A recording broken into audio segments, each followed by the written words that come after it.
सर्व पत्रकार बंधू आणि भगिनींचं या ठिकाणी मी स्वागत करतो।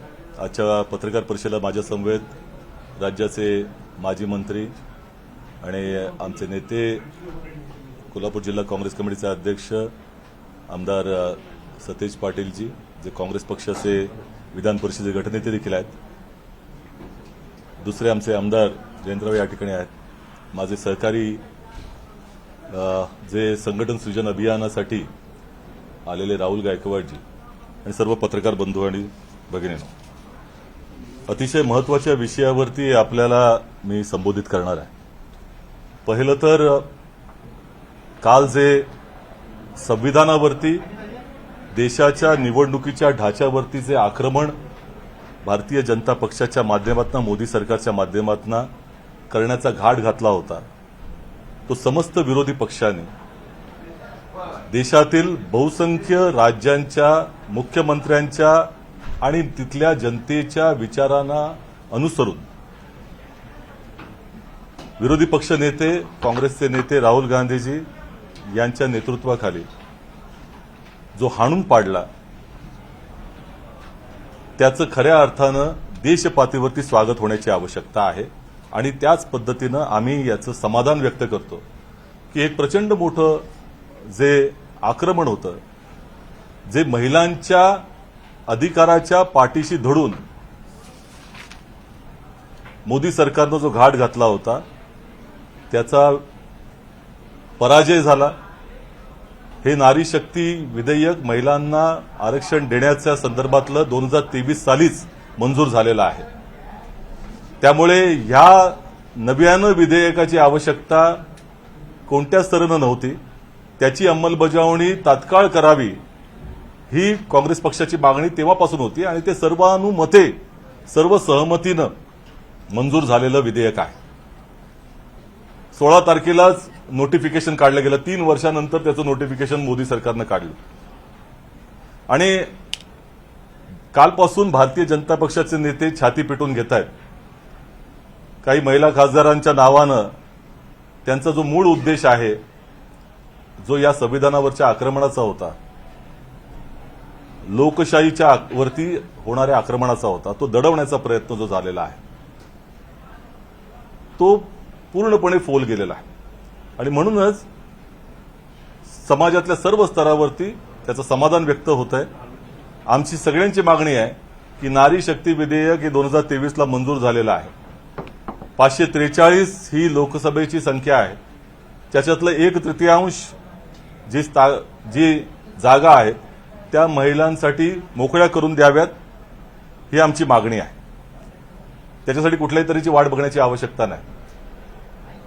त्यामुळे भारतीय जनता पक्षाचे नेते जे काही छाती पिटून घेण्याचा प्रयत्न करत आहेत, आपले राज्याचे मुख्यमंत्री देखील आहेत, काल ते ट्विट करून सांगत होते की हे आक्रमण झालेलं आहे, विरोधी पक्षानं वेगळी भूमिका घेतली आहे। आम्ही त्यांच्याच 2023च्या ट्विटची आठवण करून त्यांना देतो की तुम्हीच त्या ट्विटच्या माध्यमातून ते झालं आहे, विधेयक मंजूर झालं आहे असं म्हटलं होतं, मग त्यावेळेला तुम्ही खोटं बोलत होतात का, याची माहिती तुम्ही आता जनतेला दिली पाहिजे। लोकांची फसवणूक करू नका। मोदीजी करतात तेवढं चालेल, पण महाराष्ट्राची एक संस्कृती आहे, महाराष्ट्राच्या मुख्यमंत्र्यांनी ती पाळली पाहिजे। मोदीजींची पाठराखण करण्याकरता महाराष्ट्राचा जो एक राजकीय स्तर त्यांनी खाली आणू नये, एवढंच आमची त्यांना विनंती आहे। दुसरी गोष्ट जी अतिशय महत्वाची आहे, आम्ही आपल्या या पत्रकार परिषदेच्या माध्यमातून 2 प्रकरणं जी खऱ्या अर्थानं महाराष्ट्रासाठी अत्यंत महत्वाची आहेत, त्या प्रकरणांच्या बद्दल आपल्याशी चर्चा करणार आहे। एका प्रकरणानं तर महाराष्ट्राच्या जनतेची, महाराष्ट्राची देशामध्ये मान खाली घातली गेलेली आहे आणि योगायोगाने ही दोन्ही प्रकरणं जी आहेत ती नाशिकमध्ये घडलेली आहेत। त्यातलं प्रकरण पहिलं जे आहे ते भोंदू खरातचं। ज्या खरातच्या या प्रकरणामध्ये ज्या पद्धतीचा अनैतिक कारभार दिसलेला आहे, भ्रष्टाचार दिसलेला आहे आणि याची व्याप्ती जर पाहिलीत तुम्ही, तर देशातलं सगळ्यात गंभीर प्रकरण म्हणून हे पाहिलं गेलं पाहिजे।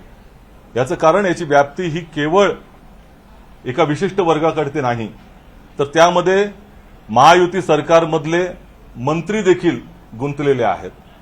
महायुतीमधले नेते गुंतलेले आहेत, अनेक वरिष्ठ अधिकारी, प्रशासकीय अधिकारी त्यामध्ये गुंतलेले आहेत, त्यांचे आर्थिक लागेबांधे झालेले दिसत आहेत त्यामध्ये, आणि लोकांची फसवणूक त्यामध्ये झालेली आहे. परंतु हे प्रकरण केवळ आर्थिक भ्रष्टाचाराचं नाही, तर हे धर्माच्या नावानं केलेल्या भ्रष्टाचाराचं, अनैतिकतेचं प्रकरण देखील आहे. या शेकडो महिलांचं शोषण या माध्यमातून झालेलं आहे, आणि या तथाकथित बंधुभावाने धर्माचा वापर करून हे शोषण केलं, आणि त्याला साथ देण्याचं काम जे अजून तपासामध्ये कितपत उलगडतंय हे माहिती नाही, परंतु अनेक राजकीय नेत्यांचा वरदहस्त त्या व्यक्तीला आहे.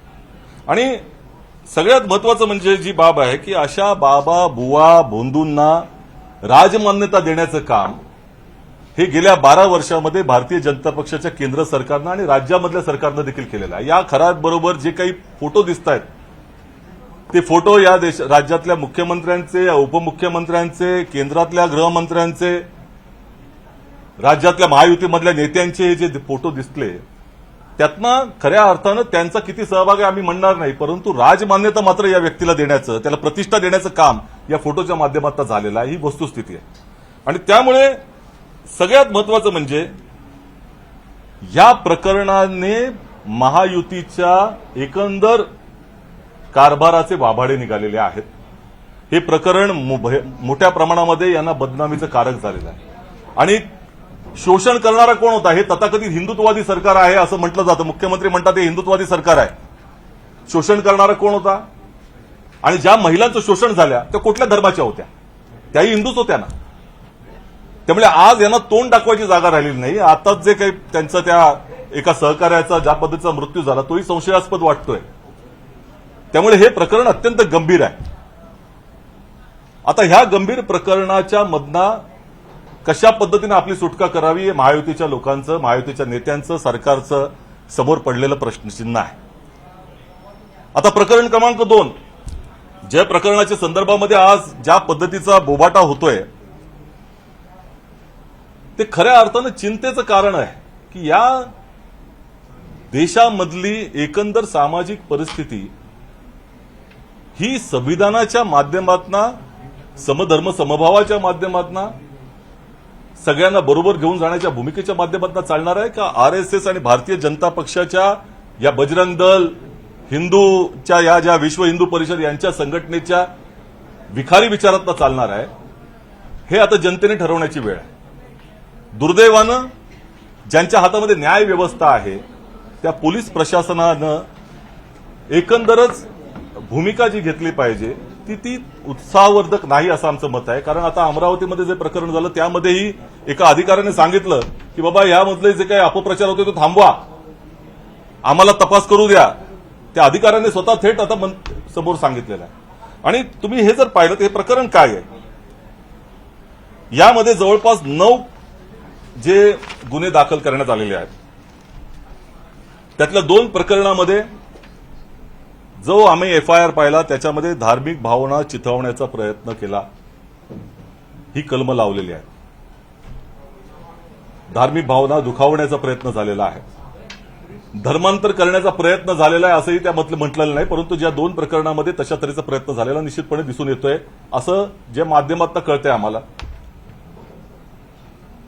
परंतु बाकीची 7 प्रकरणं आहेत ती स्त्री लंपट, विकृत मानसिकतेमधनं महिलांचं केलेल्या शोषणाच्या संदर्भामध्ये त्यांच्या एकंदर जे ज्याला आपण म्हणतो की विनयभंगाची प्रकरणं जी आहेत ती केलेली आहेत. आता याच्यामधले जे आरोपी आहेत ह्याच्यासाठी जे काही दोषी आहेत त्यांच्यावरती निश्चितपणे कारवाई झाली पाहिजे. महिलांच्यावरती या महाराष्ट्रामध्ये प्रचंड मोठ्या प्रमाणामध्ये अत्याचार वाढत चाललेले, ते आम्हाला खेद आहे, आम्हाला चिंता आहे. आणि सरळ सरळ या खराब प्रकरणामध्ये तर शेकडो महिलांवरती अत्याचार झाले. आता त्यातले व्हिडिओ देखील बाहेर कशा पद्धतीने आले, तपास यंत्रणांचा दोष त्याच्यामध्ये आहे प्रचंड मोठ्या प्रमाणामध्ये. त्यातनं बदनामी झाली, कुटुंब उद्ध्वस्त झालेली आहे. त्याची जबाबदारी अद्याप घेतली जात नाही, परंतु त्याचा राजकीय उपयोग केला जातो. याही प्रकरणामध्ये तुम्ही जर पाहिलं तर ह्या प्रकरणाला कॉर्पोरेट जिहाद हे नाव दिलंय. हे भारतीय जनता पक्ष आणि सगळे मंडळी कॉर्पोरेट जिहाद म्हणतात. विरोधाभास असा आहे की जी कंपनीचं नाव त्याच्यामध्ये येते, ज्याच्या नावाने कॉर्पोरेट पडलं, त्याला क्लीन चिट दिली जाते. तपासाच्या आधीच क्लीन चिट त्यांना देऊन मोकळे झाले. मग जर कॉर्पोरेट कंपनीचं इन्व्हॉल्वमेंट नाही तर मग कॉर्पोरेट जिहाद आलं कसा? बरं, ह्या आगंतुक काही घटना घडलेल्या आहेत तर त्याच्यावरती एक अपराधी लोकांच्या वरती त्यांना शासन करण्यासाठी न्याय व्यवस्था आहे, त्यांच्यावरती कारवाई केली पाहिजे. त्यामध्ये आपल्या न्याय व्यवस्थेमध्ये आता त्या भारतीय न्याय संहिता जी नवीन आली त्याच्यामध्येही कलम आहेत. कारवाई करा. निष्पक्षपणे ज्या गोष्टी समोर आहेत त्या आल्या पाहिजेत. परंतु ज्या पद्धतीनं याचा विपर्यास करून एकंदरच हे प्रकरण इतक्या मोठ्या प्रमाणामध्ये देशावरती नेलं जातंय, दुर्दैवानं एका काही व्यक्तींच्या दोषामुळे संपूर्ण समाजाला, संपूर्ण एका धर्माला बदनाम करण्याचा प्रयत्न चाललेला आहे. ते अत्यंत दुर्दैवाचं आहे. हे महाराष्ट्राच्या राजकारणामध्ये अशा पद्धतीचं राजकारण कधी आम्ही पाहिलेलं नाही. आणि ही सगळी जी भूमिका घेतली जाते तपासाच्या संदर्भामध्ये, दुर्दैवानं ज्या पद्धतीनं आक्रमक भूमिका ही पोलिसांनी घेतली पाहिजे होती, त्याच्यामध्ये ती जी काही बोटचेपी भूमिका दिसते सत्य समोर आणण्यासाठी, त्यातनं ह्या अशा शक्तींना त्याचा लाभ घेतला जातोय त्यांच्या माध्यमातून. आणि त्याला हे प्रकरणाला वेगळं वळण देण्याचा जो काही घाट घातला जातोय हे अत्यंत दुर्दैवाचं आहे असं आमचं म्हणणं आहे. या माध्यमातून त्या समाजामध्ये कोणाला नोकऱ्याच मिळणार नाहीत भविष्यामध्ये, याचीही चिंता या लोकांना नाही, कारण यांचं राजकारण त्यातनं फलित होत आहे. आणि आम्हाला एवढंच म्हणायचंय की आता ह्या इतका विपर्यास त्यामध्ये केला गेला तपास यंत्रणांच्या माध्यमातून. मी जाणीवपूर्वक आज सांगतोय की दिल्लीच्या बॉम्ब ब्लास्टचे यांचे धागेदोरे आहेत, आंतरराष्ट्रीय त्या ठिकाणी धागेदोरे आहेत, मलेशियामध्ये आहेत. अरे तपास तर होऊ द्या.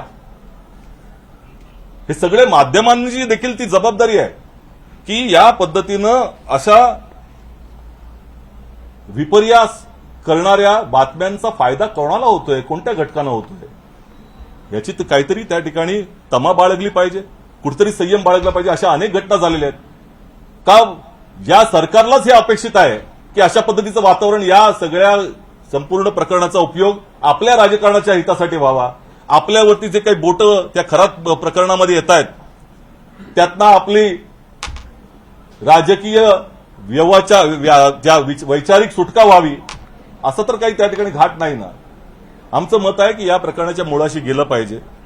आणि आज खरे अर्थानं मी मुद्दामून आपल्यासाठी हे जे काही सांगतोय की पोलिसांनी काय भूमिका घेतली पाहिजे होती. जर हे रॅकेट आहे म्हणतात त्याला, तर ठीक आहे, रॅकेट आहे असेल तर मग कोण मौलवी होते ते समोर आलं पाहिजे. या अगोदर किती धर्मांतर झाली ही ते देखील समोर आलं पाहिजे. किती सर्टिफिकेट धर्मांतराचे मिळालेत हेही समोर आलं पाहिजे. तसं तर काही कुठेही धर्मांतर झाल्याचं दिसत नाही याच्यामध्ये. मग एवढं मोठं रॅकेट आतापर्यंत होतं हे कसं काय तुम्ही आत्ताच सांगू शकता? तपास होऊ द्या ना, समोर येऊ द्या. अशी जर रॅकेट असतील तर उधळली गेलीच पाहिजेत. बळजबरीनं कुठल्याही पद्धतीचं धर्मांतर होऊ नये ही संविधानाची भूमिका आहे. परंतु त्याला त्याचा आड घेऊन राजकारण होऊ नये ही भूमिका आहे. आणि आज ज्या पद्धतीनं हे ऍडवायझरी नाशिक पोलिसांना काढावी लागली आहे. नाशिक पोलिसांनी ऍडवायझरी काढली आहे की अधिकृत माहिती आम्ही त्याच्यावरतीच बातम्या करा. ज्या पद्धतीनं माध्यमांच्या माध्यमात अकलेचे तारे तोडले जात आहेत ते तोडले जाऊ नयेत हे सरळ सरळ म्हटलंय त्यांनी.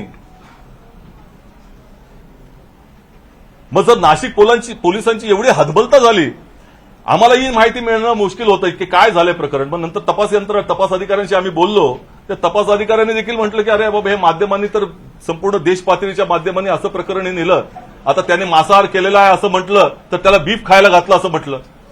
त्याच्यामध्ये त्या एफआयआर मध्ये कुठेही उल्लेख नाही. मग का नाही उल्लेख तो? यामध्ये 9 जे आरोपी आहेत त्यातली एक हिंदू देखील आहे. मग एका विभागामध्ये कुठल्या तरी कंपनीच्या ती गोष्ट होत असेल तर त्याच्यावरती कारवाई झाली पाहिजे. परंतु त्याचा अर्थ हे कॉर्पोरेट जिहादच्या नावानं सगळ्या कॉर्पोरेटला बदनाम करायचं, तिथे अशा पद्धतीचे घाट घातले जात आहेत. मग त्यातनं काय संदेश दिला जातोय हेची देखील थोडीशी तमा आपल्या सगळ्यांनी बाळगली पाहिजे, एवढंच आमचं म्हणणं आहे. आमचं म्हणणं आहे की या प्रकारामध्ये जे दोषी आहेत, महिलांच्यावरती जे अत्याचार जर झाला असेल त्याच्यावरती त्याच्या तपासामध्ये ते जर सिद्ध झालं त्यांच्यावरती कारवाई झालीच पाहिजे. अशा लोकांना तर फाशी शिक्षा द्यावी, आमचं काही म्हणणं नाही त्याला. कारण हे महिलांच्यावरचे अत्याचार हे भारतीय जनता पक्षाच्या या सरकारमध्येच वाढत चाललेले आहेत आणि त्या प्रत्येक प्रकरणामध्ये कठोर भूमिका घ्यावी.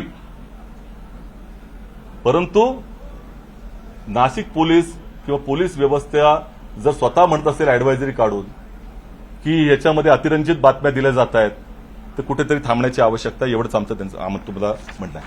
धन्यवाद. तुम्ही नाशिक पोलिसांचा उल्लेख केला, पण पोलिसांच्या मार्फत किंवा सूत्रांमार्फत जी माहिती मिळत असते, मग जाणीवपूर्वक माध्यमांपर्यंत ही माहिती पोहोचवली जाते असा प्रकारचा आरोप आहे की माध्यमात हे सूत्र प्रकार काय असतो? पोचू नये असा पण उद्देश असेल. काही खरी माहिती न जावी आणि कुठली सूत्राच्या माध्यमातून जावी हे ठरवणं कोण आहे? हे सूत्र कोण आहेत? या सूत्रांचे धागेदोरे कुठे आहेत तेही तपासलं पाहिजे. कारण त्याचा उपयोग करून राजकारण घडतंय. तपासापेक्षा राजकीय रंग देण्यासाठी यांना रस आहे सरकारला, असं आमचं मत झालेलं आहे. याचा तपास व्हावा, याच्या मुळाशी पोचलं गेलं पाहिजे. जे दोषी आहेत त्याच्यावर कारवाई झाली पाहिजे. काही म्हणणं नाही आमचं झालंच पाहिजे. महिलांच्या वरती अत्याचार होता कामा नये. तुम्ही म्हणता की सर्वाधिक महिलांचे अत्याचार या महायुतीच्या सरकारच्या काळात झाले. हे सरकार अपयशी ठरले महिलांना सुरक्षा पुरवण्यात. निश्चितपणे खऱ्या अर्थानं हे गृहमंत्र्यांचं अपयश आहे की महाराष्ट्रातली परिस्थिती काय आहे याचा उपयोग करतात. मी आता तेलंगणाचा प्रभारी आहे, तेलंगणाचे भाजपचे नेते लगेचच ट्विट करतात, अरे काँग्रेसच्या राज्यात झालेलं नाही, या भाजपच्या राज्यात झालेलं आहे हे प्रकरण. भोंदू खरात प्रकरण जे झालेलं आहे ते तुमच्याच महायुतीच्या नेत्यांच्या डोळ्यात देखत झाले ना. हे काही लगेच 2 दिवसाचं 4 दिवसाचं प्रकरण नाही. तुमचं आता 2014 पासून ते किती वर्ष तुमचं सरकार आहे? तुम्हाला माहिती मिळत नाही तुमचे अधिकारी काय करतायत? आता फोनचं सर्व्हेलन्स या राज्यामध्ये होत आहे अशा तऱ्हेच्या बातम्या आम्हाला येत आहेत. ह्यांचं सर्व्हेलन्स का नाही झालं? साहेब याच प्रकरणात विखे पाटील म्हणत होते की मी अहमदनगरला गुन्हा दाखल केला, माझा तिथलं भाजपचे नेते असू किंवा स्थानिक नेते त्यांनी दुर्लक्ष का केलं, हे जर अगोदरच घडलं असतं तर हे सगळे प्रकरण अगोदरच बाहेर आलं असतं. मग आता हे विखे पाटील जे राज्याचे मंत्री म्हणत असतील त्या मी जे म्हणतोय तेच योग्य आहे हे त्यांच्या म्हणण्यानं सिद्ध होतंय. मग विखे पाटीलजींनी काल कशा पद्धतीनं त्या कंपनीला टीसीएसला, आम्हाला नावही घ्यायचं नाही, आमचं दोष, कारण आम्हाला तो अधिकार नाही बोलायचा. कारण जोपर्यंत तपास होत नाही तोपर्यंत राजकीय लोकांनी संयम बाळगण्याची आवश्यकता असते. खरी परिस्थिती समोर येण्यासाठी संधी दिली पाहिजे. त्यामुळे त्यांचं नाव त्यांनीच घेतलेलं आहे आणि त्याला क्लीन चिट दिली. मग क्लीन चिट कशी दिली तुम्ही? मग तुम्हीच तुमच्या जे संघटना आहे ते कॉर्पोरेट जिहाद का म्हणतायत? आता काही नेत्यांच्या माध्यमातून असं येत आहे की अगोदर कुठल्या तरी कंपन्यांमध्ये असंच झालं होतं, मग त्यावेळेला त्यांनी का नाही उलगडा केला? त्यांची जबाबदारी नव्हती? ते सामाजिक नेतृत्व करता समाजाचं, जी खरी गोष्ट आहे ती वस्तू समोर आणली पाहिजे. मग फडणवीस यांनी एक स्टेटमेंट दिलं की ऍक्सिस बँकेमध्ये काम करत असताना प्रकरण समोर आलेली आणि त्याच्यावर कारवाई केली. आता म्हणूनच मी जे आता म्हटलं की ती जबाबदारी आपली आहे की वेळच लोकांच्या नजरेमध्ये ते आणावं. अशा प्रकरण झाल्यानंतर ते आणणं कितपत योग्य आहे? त्यामुळे ज्या लोकांनी असं केलं असेल त्यांच्यावरती निश्चितपणे कारवाई व्हावी, आमचे काही म्हणणं नाही. परंतु अशा काही फुटकळ मंडळी, काही निवडक मंडळींच्यामुळं संपूर्ण समाजाला, कुठल्या धर्माला बदनाम करता कामा नये एवढंच म्हणणं आहे. हे या देशासाठी योग्य नाही. काही संघटना याला कॉर्पोरेट जिहाद म्हणतात असं तुमचं म्हणणं आहे. काय परिणाम होतील असं वाटतं? कारण संबंधित कंपनी त्यांनी युनिटच बंद आता केलेलं आहे. नाही केलंय त्यांनी, चालू आहे. आता हेच तर म्हणणं, हे जे बातम्या येतात त्या चुकीच्या आहेत. मग आमचं ठाम मत आहे की खरात प्रकरणामधनं लोकांचं लक्ष दुसरीकडे वेधण्यासाठी या प्रकरणाचा उपयोग आणि त्या पद्धतीचं राजकारण हे सरकार करतंय अशा तऱ्हेची धारणा आम्हाला आहे. कारण नाशिक पोलीस अशा पद्धतीची जेव्हा ऍडव्हायझरी देत आहेत त्यावेळेला हे कुठले लोक आहेत की ज्यांना या प्रकरणाचा फायदा होतोय, अशा प्रकरणाचा विपर्यास करून वाढवून हे त्यातनं सिद्ध होतं ना. ते बावनकुळे विरोधकांना म्हणतायत की थोडं थांबा, एसआयटी चौकशी करते, लगेच स्टेटमेंट देऊ नका, अशा पद्धतीचा काल त्यांनी सल्ला तुम्हाला दिलेला आहे. विरोधकांना सल्ला आम्ही काही स्टेटमेंट देत नाही. हे प्रकरण तुमच्या समोर चाललेलं आहे, त्याच्यामध्ये तुमचे लागेबांधे दिसत आहेत. त्यामुळे खरात प्रकरणामध्ये आमचं ठाम मत आहे की भोंदू करात हा महायुतीच्या नेत्यांच्या घरात. राष्ट्रीय महिला आयोगाची समिती देखील नाशिकमध्ये येते, खूप घाईगडबडीने तिथे पोहोचताना दिसते. गंभीर प्रकरण वाटते असं आहे की महिला आयोगाकडनं आमची अपेक्षा आहे की सर्व जिथे जिथे महिलांच्या अत्याचार आहे तिथे पोचा. प्रोएक्टिव्ह काम करा, काय हरकत नाही. परंतु जिथं भाजपचा अजेंडा आहे, आरएसएसचा अजेंडा फुलफिल करण्यासाठी वापरू नये, सगळीकडे पोचा. सगळ्या महिलांच्यावरती अत्याचार होत आहेत. खरात प्रकरणामध्ये देखील महिला आयोगाची भूमिका मोठी असली पाहिजे होती. क्लीन चिट द्यायला जाऊ नका. हा, साहेब, आपण खरं तर यावेळी बोलताना माध्यमांवरती सुद्धा टीका केलेली आहे की माध्यमांना हाताशी धरून केलं जाते. मात्र आपण विरोधी पक्ष नेत्यात, सत्ताधारी जे याचा वापर करतात त्यांच्यावरती तुम्ही बोलत नाही, पण माध्यमांच्यावरती तुम्ही बरोबर बोलता. त्या सत्ताधारी पक्षांना तुम्ही बोललं पाहिजे ना. आता ही संपूर्ण पत्रकार परिषद सत्ताधाऱ्यांच्या विरुद्ध आहे. आम्ही म्हणाले की आज हे नाशिक पोलिसांनी जे काही दिलेलं आहे त्यातनं विपर्यास केला जाऊ नये, आमची एवढीच भूमिका आहे. हे नाशिक पोलिसांनी दिलेलं आहे, अॅडव्हायझरी काढलेली आहे. त्याच्यामध्ये काही माध्यमं जी आहेत, जी राष्ट्रीय माध्यमं आहेत, त्यांच्या पद्धतीनं आमचं म्हणणं आहे की काय कुठल्या दबावाखाली करतायत का, याचाही विषय करायला पाहिजे. आम्ही सगळ्या माध्यमांना म्हणत नाही तसं. हे जे अॅडव्हायझरी आहे ही जर काढल्याची वेळ जर नाशिक पोलिसांना आली असेल तर ती हतबलता दिसते पोलिसांची. आणि त्याचा त्यांनाही समज येतोय की नाशिक या प्रकरणाचा दुरुपयोग केला जातोय, त्यातनं वाईट प्रभाव पडतोय, असं नाशिक पोलिसांचं मत आहे. आमचं मत नंतर आलं. एसआयआर मधून मलिकांचं नाव मलिकांचं नाव नाहीये त्याच्यामध्ये. 2002ची यादी आहे, त्या यादीमध्ये त्याचं नाव नाही असं दिसून येत आहे. कसं बघता या प्रकारला? बघा, एसआयआरचा म्हणजे ह्या अगोदरचे देखील एसआयआर 2002-03 साली झाले होते. त्याचा राजकीय दृष्टिकोन नव्हता. मतदार यादी ही क्लीन केली पाहिजे या माध्यमातून ती निवडणूक आयोगाची एक प्रक्रिया असते, त्यासाठी स्पेशल इंटेन्सिव्ह रिव्हिजन आपण म्हणतो. परंतु ह्या कालावधीमध्ये मतदारांना गाळण्यासाठी याचा उपयोग केला जातोय. जे विरोधी पक्षाचे मतदार आहेत त्यांनाच गाळलं जातंय. ती प्रक्रिया आदर्शवत राहिलेली नाही, हे आम्ही सातत्यानं म्हणतोय. निवडणुकाच्या अगोदर जर बंगालमध्ये इतक्या मोठ्या प्रमाणामध्ये जर मतदारांना गाळलं जात असेल तर त्यांना तो अधिकार देखील दिलेला नाहीये की बाबा आम्हाला आमचा न्याय, आम्ही मतदार आहोत हे ठरवण्याचा किंवा ती त्या ठिकाणी सिद्ध करण्यासाठी संधी देणं, हे देखील दिलं नाही. मग हे राजकीय दृष्टिकोनातून होऊ नये हाच प्रकार त्या ठिकाणी जर असा मल्लिकांच्या बाबतीत झाला असेल तर किती लोकांच्या बाबतीत झाला असेल. ते तर अनेक वर्ष निवडणुका लढतायत, म्हणजे ते 2002च्या यादीच्या आधीपासून निवडणुका लढतायत. ते खरात प्रकरणावरून लक्ष विचलित करण्यासाठी किंवा त्यावरून लक्ष जावं यासाठी कॉर्पोरेट व्याज झालं असं तुमचं म्हणणं आहे. मात्र याच खरात प्रकरणातल्या काल एका महत्वाच्या साक्षीदाराचा अपघाती मृत्यू झाला. काही जण संशय व्यक्त करतायत पहिल्यापासूनच की खरातचा देखील एन्काउंटर होणार किंवा त्याच्यासोबत देखील अशा पद्धतीचे काही घडणार. हे सगळं पाहिल्यावर काय वाटते कालची एकूणच घटना? असं आहे की हे प्रकरण अत्यंत गंभीर आहे. याच्यामधले संशयाचे ज्या पद्धतीचे धागे आहेत ते वाढतच चाललेले आहेत. ते कुठे कुठे गुंतलेलं आहे आम्हाला माहिती नाही. तपास यंत्रणांनी त्याच्या मुळाशी पोचावं अशी सरकारची इच्छा आहे की नाही याबाबत देखील आमच्या मनामध्ये शंका आहे.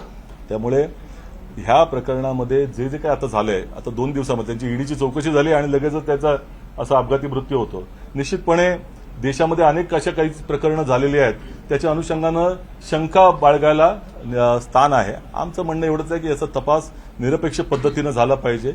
अनेक महिलांचं शोषण या माध्यमातून झालेलं आहे आणि त्यांना न्याय, त्यांच्या कुटुंबियांना न्याय मिळणं आवश्यक आहे. याच्या माध्यमातून असा संदेश गेला पाहिजे की अज्ञान आणि या अंधश्रद्धांचा वापर करून किती मोठ्या प्रमाणामध्ये गेले अनेक वर्ष लूट चाललेली ती थांबवता आली पाहिजे. हे अशा तऱ्हेची प्रकरणं ही समाजाला ही दिशा देणारी आणि धडा देणारी असतात.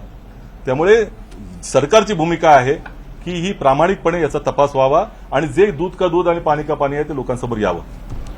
पत्रकार परिषदेच्या सुरुवातीलाच तुम्ही काल संसदेत मांडल्या गेलेल्या विधेयकाचा उल्लेख केला. तर 2014 नंतर पहिल्यांदाच असं घडते की एखादं विधेयक केंद्र सरकारनं आणलंय आणि ते अशा पद्धतीनं ते नामंजूर झालंय. कसं बघताय ऐकून? विरोधकांची एकजूट या निमित्तानं पाहायला मिळाली निश्चितपणे, आणि ते आम्हाला समाधानकारक आहे. याचं कारण आहे की या देशामध्ये गेल्या 12 वर्षांमध्ये ज्या पद्धतीनं सरकार चालवलं आहे त्यामुळे त्याच्या माध्यमातून संविधानावरती आणि लोकशाहीवरती वेगवेगळ्या पातळीनं आक्रमण होतंय आणि हे थोपवणं अत्यंत आवश्यक आहे. काल ज्या पद्धतीने तो घाट घातला होता ते देखील संविधानावरती, या निवडणूक ढाच्यावरती, निवडणुकीच्या नकाशावरती आक्रमण होतं आणि हे समोरच आलेलं आहे, उघडी पडलेलं आहे. त्यामुळे नारी शक्ती विधेयक हे 2023ला मंजूर झालं असताना पुन्हा जे आणलं गेलं आणि दाखवलं आणला गेला की महिलांना आम्ही न्याय देऊ इच्छितो, तर तो 2023ला काय दिला होता. आणि सगळ्या देश पातळीवरती आता हा प्रश्न आहे जो राहुल गांधीजींनी का विचारला. याच्या मागे जे खऱ्या अर्थानं कारण आहे ते त्या 16 आकड्यामध्ये आहे. हा 16 नंबर काय आहे, ये 16-16 क्या है, ये 16-16 हा प्रश्न पूर्ण देश पातळीवरती जनता विचारते. पण या विधेयकामुळे पश्चिम बंगाल तमिळनाडू सारख्या निवडणुकांवर काय परिणाम होणार? जनतेमध्ये लक्षात घ्या, विरोधी पक्षाची भूमिका काय असते. संसद ही काही सरकारची नसते, लक्षात घ्या. संसदेमध्ये प्रत्येक गोष्ट मंजूर करली पाहिजे, तिथे बहुमत असतं सरकारचं. परंतु विरोधी पक्षाची जी जबाबदारी असते की जे काही घडतंय तिकडे, कायदे घडतायत, कुठली विधेयके येत आहेत, ती योग्य असली पाहिजे, जनतेला न्याय देणारी असली पाहिजे, सर्वसमावेशक असली पाहिजे, या देशाच्या संविधानाला अनुरूप असली पाहिजे. मग तिथे ते विरोधी पक्षाची जबाबदारी आम्ही पार पाडतो आहोत. सरकार आक्रमण करतंय संविधानावरती, आम्ही थोपवण्याचा प्रयत्न करतो आहोत आणि त्यासाठी सगळे एकजूट होते, हे अतिशय चांगलं आहे. निश्चितपणे पुढच्या कालावधीमध्ये आम्हाला हुरूप वाढवणार आहे. पण यामध्ये काँग्रेसनं महिलांच्या विरोधातली भूमिका घेतली आणि Delimitationच्या विरोधात. महिलाच काँग्रेसला त्यांची जागा दाखवतील असं चंद्रशेखर बावनकुळेंचं म्हणणं आहे. बावनकुळेजी काय म्हणतायत ते आम्हाला काही म्हणणं नाही. देशातली जनता काय म्हणते हे हा बोला. मुळात हा कायदा करताना बहुमतपेक्षा त्रिफोद मेजॉरिटी पाहिजे, हे कायद्यात टू थर्ड मेजॉरिटी पाहिजे, हे कायद्यात माहित होतं सरकारला. विरोधी पक्षानं विनंती काय केली होती की तुम्ही या निवडणुका झाल्यावर ह्याच्यावर चर्चा करा, विरोधी पक्षाला विश्वासात घ्या, कारण की विरोधी पक्षाचा टू थर्ड असल्याशिवाय हा कायदा मंजूर होत नाही. विरोधी पक्षानं डिलिमिटेशन बद्दल आक्षेप घेतले होते. महिला आरक्षण देण्यासंदर्भात सोनिया गांधींचं पत्र आहे पहिलं की बाबा हे आरक्षण द्या म्हणून. आणि जर महिलांच्या बद्दल एवढी आस्था होती तर मग 24लाच हे आरक्षण लागू करायचं होतं. कायदा कधी झाला? 2023ला झाला. त्या लोकसभेच्या इलेक्शनच्या वेळेस हे आरक्षण लागू करायचं होतं आणि पुढे डिलिमिटेशन झालं, वाढलं असतं परत आकडा, काय फरक पडला असता.